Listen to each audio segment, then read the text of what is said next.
So hello anime fans. तो Jujutsu Kaisen का last and final episode number 23 हम लोग के सामने आ चुका है। और अगर इस एपिसोड में यूकी और गेटो के बीच में जो कुछ भी बात हुआ अगर वो आप लोगों को समझ में नहीं आया ना, तो आपको आगे आने वाला सीजन 3 भी बिल्कुल समझ नहीं आएगा। क्योंकि इन दोनों के बीच में जो भी बातचीत हुआ है ना, वही आगे आने वाला सीजन का बेस है। मतलब इन्हीं बातों से आगे आने वाले सीजन में जो कुछ भी होगा वो पूरा रिलेटेड है।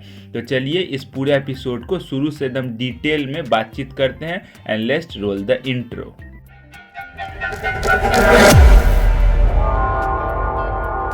तो सबसे पहले पिछले एपिसोड का थोड़ा सा रीकैप कर लेते हैं। तो जो गेटो होता है वो माहितो को पूरा एब्जॉर्ब करके खा जाता है, और जो यूजी होते हैं और बाकी सारे सॉर्सरर्स होते हैं वो सब मिल के भी उसको रोक नहीं पा रहे होते हैं। इतने में ही वहाँ पे उरोमे आ जाती है और सबको अपने आइस अटैक से जमा देती है और यूजी को छोड़ के बाकी सबको मारने की कोशिश करती है। लेकिन तभी वहाँ पे स्पेशल ग्रेड सॉर्सर यूकी आ जाती है और ये वाला एपिसोड यहीं से स्टार्ट होता है, जहाँ पे यूकी गेटो से पूछ रही होती है कि याद है तुम्हें 11 साल पहले हम दोनों ने एक बातचीत किया था जहाँ पे हम दोनों ही एक ऐसी दुनिया बनाना चाहते थे जहाँ पे कोई भी कर्स स्पिरिट ना हो। मतलब हम दोनों सभी कर्स स्पिरिट का नामो निशान मिटा देना चाहते थे, और जिसके लिए हम दोनों के पास अपने अपने अलग प्लान्स थे। लेकिन अब यूकी का मानना है कि इंसान जैसे जैसे करके इवॉल्व करेंगे वैसे वैसे करके उनके अंदर से कर्स एनर्जी वाली चीज खत्म हो जाएगी। मतलब वो जैसे जैसे इवॉल्व करेंगे उनके अंदर से कर्स एनर्जी वाली चीज अपने आप ही खत्म होते जाएगी।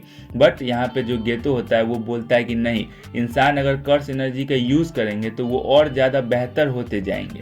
और हमारी तरह यहाँ पे जो यूजी होता है उसको बिल्कुल भी कोई सा भी बात इन दोनों का समझ नहीं आ रहा होता है, और वहीं पे वो ये भी सोच रहा होता है कि मैं यूकी को तो जानता भी नहीं हूँ। और वहीं पे यूकी गेतो से बोलती है कि तुम्हारे प्लान में एक बहुत ही बड़ा फ्लॉ है।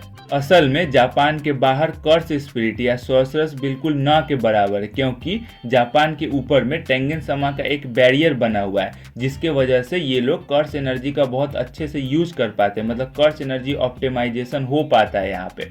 लेकिन बाहर के देशों के पास क्योंकि ऐसा कोई बैरियर नहीं है, इसीलिए वहाँ पे कर्स ऑप्टिमाइजेशन नहीं हो सकता है, जिसके कारण जो वहाँ के लोग हैं वो जुजुत्सु सॉर्सरर्स नहीं बन सकते हैं। लेकिन यहाँ पे जो गेतो है उसका प्लान है कि जापान के अंदर सबको सॉर्सरर बना देना है। तो वहीं पे जो यूकी है वो बोलती है कि अगर तुमने यहाँ पे सभी लोगों को सॉर्सरर्स बना दिया तो जो वर्ल्ड का पावर है वो इम्बैलेंस हो जाएगा। मतलब वर्ल्ड का पावर हिल जाएगा, क्योंकि यहीं पे बहुत ज़्यादा सॉर्सरर्स हो जाएंगे तो हर जगह पे केओस मच जाएगा और सारे देश जो है वो आपस में ही लड़ने लगेंगे, और यूकी को ऐसी दुनिया बिल्कुल भी नहीं चाहिए। फिर जो गेटो होता है वो यह सब सुनकर हंसने लगता है और बोलता है कि हम दोनों के गोल्स जो हैं वो बिल्कुल अलग अलग हैं। मैं ऐसी दुनिया नहीं चाहता हूँ जिसमें कि कर्स स्पिरिट बिल्कुल न के बराबर हो, या मैं ऐसी भी दुनिया नहीं चाहता हूँ जिसमें एकदम ही शांति कायम हो जाए।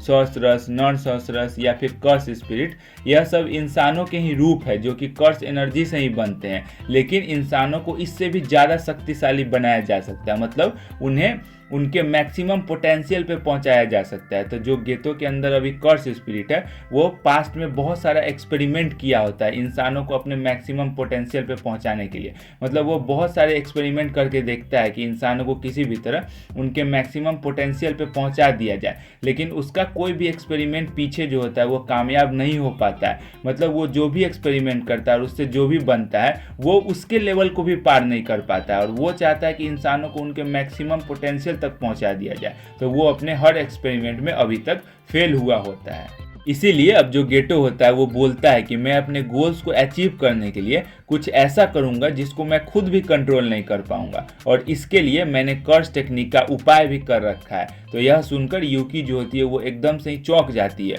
और यूजी से पूछती है कि तुमने माहितो नाम का जो कर्स स्पिरिट है उसको देखा है, वो कहाँ पे है? तो जो यूजी होता है वो उसको बताता है कि उसको तो गेटो ने पहले ही एब्जॉर्ब करके खा लिया। तो यह सुनकर जो यूकी होती है वो और भी ज़्यादा चौंक जाती है।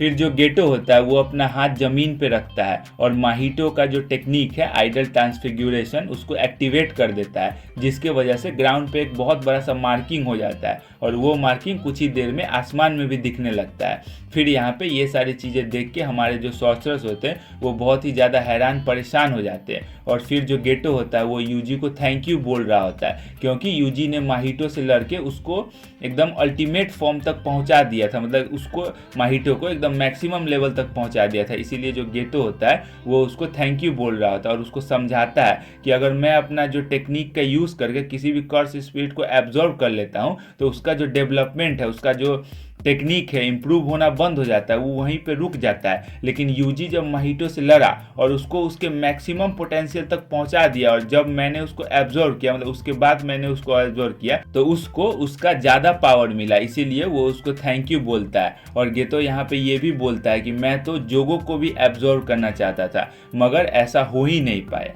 और वहीं पे जो यूकी होती है उसको समझ नहीं आ रहा होता है कि आखिर ये सब हो क्या रहा है। तो वो आसमान में जो मार्किंग बना हुआ देखती है तो उसको लगता है कि ये किसी तरह का टेक्निक है जो कि दूर से ही सिग्नल भेज रहा है और इसके कारण कुछ होने वाला है। तो यूकी यहीं पे गेतो से पूछती है कि ये तुमने किया क्या। तो गेटो उसको एक्सप्लेन करता है कि ये मेरा आइडल ट्रांसफिगरेशन का टेक्निक है जो कि मैंने 2 तरह के लोगों पे इस्तेमाल किया है और मैंने इस मार्किंग का यूज़ करके उन 2 तरह के लोगों पे एक मार्क किया है। तो बेसिकली जो गेटो होता है उसने 2 टाइप्स के लोगों को मार्क किया होता है। पहले तो वेसल्स जैसे कि यूजी, जिन्होंने किसी न किसी तरह का कर्स ऑब्जेक्ट को निगल रखा है, और दूसरे ऐसे टाइप के लोग जिनके पास टेक्निक तो है लेकिन उनके पास सॉर्सरी वाला दिमाग नहीं है, मतलब उनके पास टेक्निक है लेकिन वो उस कर्स टेक्निक को यूज़ नहीं कर सकते हैं। तो यहीं पे जो गेटो होता है वो उनके दिमाग को ज़रा सा एडजस्ट कर देता है जिसके वजह से अब वो कर्स टेक्निक को भी यूज़ कर पाएंगे, मतलब वो अब सॉर्सरी कर पाएंगे। वो लोग आम लोग हैं, वो लोग मतलब कि इस टेक्निक वेक्निक यूज़ नहीं कर सकते हैं,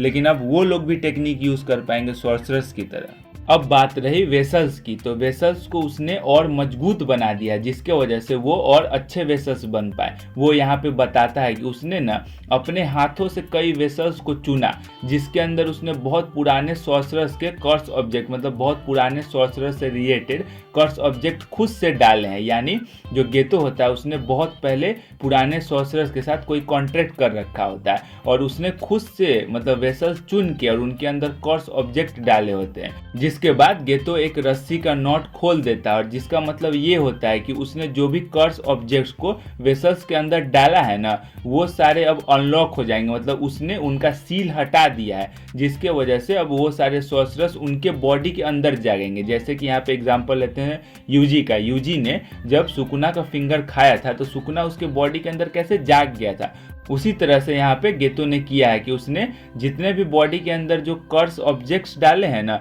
वो सारों का सील हटा दिया है जिसके वजह से अब पुराने जो सॉर्सरर्स है जिनके साथ उसने कॉन्ट्रैक्ट कर रखा था वो सारे अब जागने लगेंगे। तब गेटो बताता है कि जब ये सारी चीज़ें हो जाएंगी, जब मेरा प्लान पूरी तरह से एग्जीक्यूट हो जाएगा तो ये सारे लोग ही आपस में लड़ेंगे, मानो जैसे कि थाउजेंड्स ऑफ इविल यूजी को एक साथ ही छोड़ दिया गया हो। तो यहीं पे जो यूकी होती है वो उससे पूछती है कि क्या तुम्हारे कहने पे हजारों लोग आपस में यूं ही लड़ने लगेंगे। तो जो गेटो होता है वो उसको बताता है कि मैं उनको कहूँगा नहीं बल्कि मैं उनको ऑर्डर दिया हूँ, मैं उनको ऑर्डर दे चुका हूँ।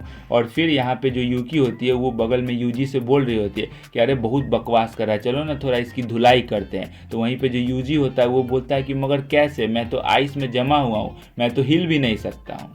अचानक से ही यूजी और बाकी सबका बर्फ जो होता है वो पिघलने लगता है और वहीं पे जो उरोमे होती है वो नीचे की तरफ बैठ जाती है और सबको बताने लगती है कि उसने अपने डैमेज हाथ को तो रीजनरेट कर लिया मगर उसके बॉडी में पॉइजन आ गया है जिसके वजह से वो वीक हो गई है। तो वहीं पे जो चोसो होता है वो सबको बताता है कि उसका ब्लड जो है वो पॉइजनस है। उसके बाद जो गेतो होता है वो बोलता है कि अब यह भविष्य की दुनिया है, और इतना ही कहते ही वो अपने सारे कर्स स्पिरिट को वहाँ पे छोड़ देता है, मतलब जितना भी वहाँ पे जुजुत्सु सॉर्सरर्स है उन सब पे वो अपने सारे कर्स स्पिरिट को बाहर निकालता है और छोड़ देता है और फिर वहाँ से चुपचाप जाने लगता है। लेकिन वो जाने से पहले जिस प्रिज्म में गोजो सील था वो यूजी को दिखाता है, तो यूजी वहाँ पे जोर जोर से चिल्ला के गोजो का नाम लेने लगता है। और यहाँ पे जो गेटो होता है वो जाने से पहले सुकुना को भी एक बात बोलता है। वो सुकुना को बोलता है कि सुकुना, अब जुजुत्सु का सुनहरा काल वापस आने वाला है।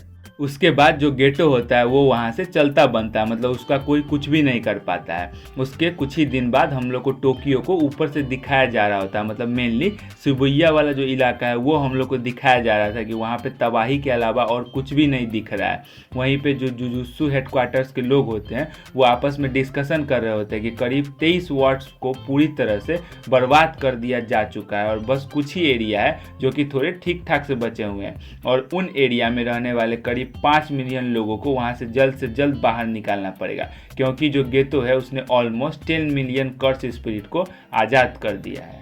उन्हें यह बिल्कुल भी समझ नहीं आ रहा होता है कि इस सिचुएशन को आखिर हैंडल करे तो करे कैसे, क्योंकि अगर उन्होंने पब्लिक को यह बात बता दिया कि कर्स स्पिरिट जैसी कोई चीज़ होती है तो हो सकता है कि मामला और बिगड़ जाए। और इधर पब्लिक को तो यही लग रहा होता है कि शिबुया में कोई भूकंप आया है जिसके वजह से वहाँ पे इतना बड़ा तबाही हुआ है, और यहाँ पे एक रिपोर्टर जो कि रिपोर्टिंग कर रही होती है उसको तो लाइव में ही एगो कर्स स्पिरिट आकर खा जाता है, और जो कर्स स्पिरिट होते हैं वो सबके घर में जा जाकर उनको मार रहे होते हैं। यहाँ पे एक लड़की जो कि खाना खा रही होती है उसको तो कर्स स्पिरिट आके खा जाता है। वहीं पे हम देखते हैं कि एक लड़की जो कि सुपरमार्केट में होती है वो भी वहाँ बैठ के खाना खा रही होती है, और उसको अचानक से ही दरवाजे के पास से एकदम डरावनी आवाज़ें बुलाने लगती है, मतलब उसको अपनी तरफ बुला रही होती है और बोलती है कि तुम्हारे मॉम, डैड, भाई, टीचर सब यहाँ पे है। तो फिर वो जो लड़की होती है वो बोलती है कि उसका तो कोई भाई ही नहीं है। तो आखिर में वो जो लड़की होती है वो उस डरावनी औरत के पास जाने लगती है, मतलब उसको पानी पिलाने के लिए, और वो जैसे ही गेट के बाहर निकलती है वैसे ही उस पर एक बहुत बड़ा सा कर्स स्पिरिट हमला कर देता है। लेकिन तभी पीछे से कोई आकर उस कर्स स्पिरिट में अपना तलवार अचानक से घुसा देता है, और फिर हम देखते हैं कि वहाँ पे स्पेशल ग्रेट सॉर्सर यूटा आया होता है और उस लड़की को आकर के बचा लेता है। यूटा वहीं पे उस लड़की से पूछ रहा होता है कि तुम्हारा घर कहाँ पे है। उतने में ही वो जो कर्स स्पिरिट होता है वो फिर से जाग जाता है, और इस बार यूटा को खाने के लिए उस पर हमला करने जा ही रहा होता है। तभी जो रीका होती है वो उस कर्स स्पिरिट को एक बिल्डिंग से टकरा कर मार देती है। दूसरी तरफ यूकी यूजी से माफ़ी मांग रही होती है क्योंकि वह लड़ाई में जल्दी नहीं आ सकी। उसने दूर से ही नज़र रखने का फैसला किया था क्योंकि वैसे भी सिचुएशन बहुत ज़्यादा ख़राब हो चुकी थी, और वह यहाँ पे यह बात कंफर्म करती है कि वह हीरोज़ की साइड पे नहीं है। वह तो बस एक सुंदर लड़की है जो कि दुनिया में किसी भी कर्स स्पिरिट को देखना नहीं चाहती है। लेकिन माफ़ी मांगने के रूप में यूकी यूजी से कहती है कि शिबुया में उसके जितने भी दोस्त हैं वो उसको सही सलामत बाहर तक छोड़ देगी, और फिर यूकी यूजी से कहती है कि अब टेंगेन समा से मिलने का समय आ चुका है। फिर इधर यूटा जुजुत्सु हायर अप से मिलने जाता है जो उसकी झूठी तारीफें करके उसे चने के झाड़ पे चढ़ाने की कोशिश कर रहे होते, मगर यूटा उनसे कहता है कि आप सीधे पॉइंट पर आइए और आपको जो बोलना है वो बोलिए। तो हायर अप्स बोलते हैं कि यूटा चाहे कितने भी कर्स स्पिरिट्स को मार ले लेकिन वो लोग उस पर भरोसा नहीं कर सकते हैं। अब यूटा उन लोगों को कहता है कि चाहे वो उससे एक बाउंडिंग वाव ले सकते हैं, और भले ही यूजी गोजो सेंसे का स्टूडेंट है लेकिन उसने इनुमाकी का हाथ काट दिया है, इसीलिए वह यूजी को ज़रूर से मार देगा। अब देखा जाए तो इनुमाकी का हाथ कैसे कटा था ये हमें पूरे सीरीज में कहीं भी नहीं बताया गया है, लेकिन हो सकता है कि सुकुना ने जब अपना डोमेन एक्सपेंशन यूज़ किया था तो इनुमाकी उसके डोमेन के अंदर आ गया होगा और सुकुना के स्लैश लगने के कारण उसका हाथ कट गया होगा। उसके बाद जुजुत्सु हायर अप्स के द्वारा 5 नोटिस जारी किए जाते हैं, जिसमें से पहला होता है कि गेटो अभी भी जिंदा है, इसीलिए उसको मौत की सज़ा सुनाई जाती है। सेकेंड, गोजो भी शिबुया कांड में शामिल था, मतलब वो मिला हुआ था, इसीलिए उसको हमेशा जुजुत्सु की दुनिया से निकाला जाता है, और क्योंकि अब वह सील हो चुका है अगर किसी ने भी उसके सील को ओपन करने की कोशिश की तो उसे भी अपराधी माना जाएगा। थर्ड, प्रिंसिपल यागा ने शिबुया कांड में गोजो और गेतो को उकसाने का काम किया है जिसके लिए उन्हें भी मौत की सज़ा सुनाई जाती है। फोर्थ, यूजी को जल्द से जल्द मार दिया जाए। एंड फिफ्थ, यूजी को मारने के लिए स्पेशल ग्रेड सॉर्सर यूटा को अपॉइंट किया गया, इसीलिए अब यूजी को यूटा ही मारेगा।